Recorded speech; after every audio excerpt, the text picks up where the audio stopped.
हमने हमारे पिछले कई वीडियोस में आईबीएस से संबंधी कुछ भ्रांतियों पर बातचीत करी है। अब यहाँ पर एक भ्रांति और ये भी है कि कुछ लोग कहते हैं कि आप लैक्टोज बंद कर दो, दूध वगैरह पीना बंद कर दो तो आपके आईबीएस ठीक हो जाता है, क्योर हो जाता है। देखिए, यहाँ पर मैं एक बात क्लियर करना चाहूँगा कि दुनिया की आबादी का एक बड़ा भाग लैक्टोज नाम का जो प्रोटीन होता है आपके दूध के अंदर, उसको टॉलरेट नहीं करता है।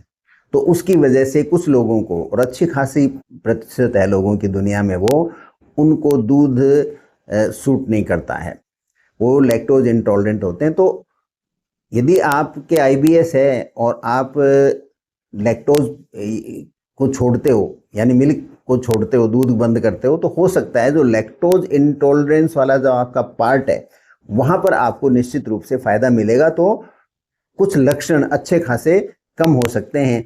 लेकिन जैसे हमने हमारे पहले वीडियोस में बताया है कि हमें आईबीएस के होने के कारण का, कॉज का अभी तक पक्का पता नहीं है। इसलिए हम नहीं कह सकते कि मिल्क से ये क्योर हो जाती है या लैक्टोज की वजह से ये होती है, क्योंकि बीमारी लैक्टोज की वजह से नहीं होती है। लेकिन आपको ये संभव है कि इसके लक्षणों के अंदर आपके बीमारी की जो डिग्री है उसमें फ़ायदा हो सकता है यदि आप दूध छोड़ देते हो। और कब छोड़ते हो? जब आप लैक्टोज इंटॉलरेंट वाले ग्रुप में शामिल हो। तो दूसरा इसका होता है कि कई लोग कहते हैं साहब नेचुरल ट्रीटमेंट है, ये पेपरमेंट ले लो या कोई फला दालचीनी ले लो, या तरह तरह के उपाय बताते हैं कि इससे आपकी बीमारी कंट्रोल में हो जाएगी। देखिए, इससे बीमारी के लक्षण कुछ कम हो सकते हैं, वो हर एक में नहीं होंगे। कुछ लोगों के अंदर इनसे फ़ायदा होता है, कुछ लोगों में बिल्कुल फ़ायदा नहीं होता। तो व्यक्ति से व्यक्ति पर अलग अलग प्रभाव देखे गए हैं। लेकिन वन फॉर ऑल फॉर्मूला अभी तक आईबीएस में हमारे सामने नहीं है। इस सत्य को हमें जान लेना चाहिए ताकि हमारे अंदर किसी भी तरह का फ्रस्ट्रेशन नहीं हो। कुछ लोग ये भी कहते हैं कि साहब आप फास्टिंग किया करो, व्रत किया करो, या एक ही टाइम खाना खा लो, आईबीएस आपका काफ़ी नियंत्रण में रहेगा। यहाँ भी वही बात लागू होती है, टाइमिंग है खाने का, वो महत्वपूर्ण है। एक टाइम या दो टाइम से कोई, या भूखे रहने से कोई फ़र्क नहीं पड़ता है। आप यदि लेट खाना खाते हो तो नेचुरल है, पेट में ब्लोटिंग ज़्यादा होगी। आप अर्ली इवनिंग में खाना खा लो, मॉर्निंग में भी जल्दी खाना खा लो, तो आपका डाइजेस्टिव सिस्टम रिलेटिवली बेटर रहता है। तो उसमें आपके लक्षणों में फ़ायदा होगा, लेकिन उससे कोई सिग्निफिकेंट रिलीफ हो जाएगा ऐसा नहीं है। 10, 15, 20% आपको रिलीफ मिल सकता है, लेकिन कोई ड्रामेटिक रिजल्ट वहाँ पे देखे नहीं गए हैं।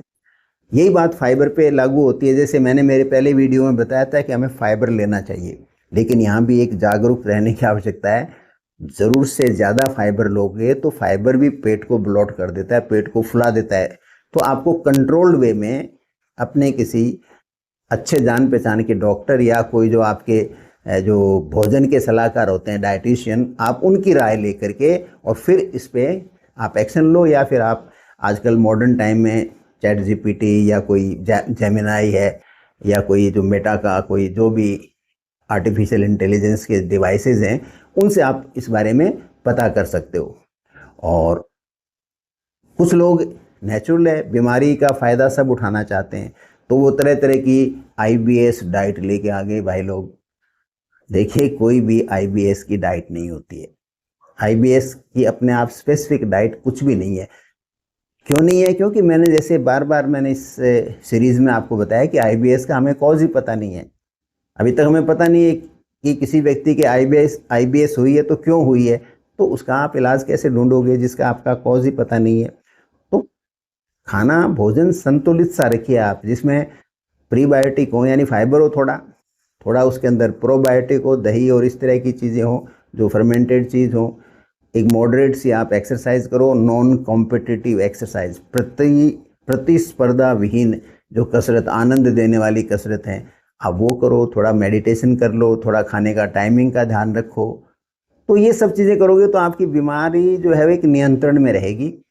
इससे ज़्यादा इस स्टेज पर आज के दिन तक तो आपको आईबीएस में उम्मीद नहीं करनी चाहिए, अदरवाइज फ्रस्ट्रेशन डेवलप होगा। तो इन्फॉर्म्ड रहिए, हेल्दी रहिए और फाइटिंग स्पिरिट को जिंदा रखिए।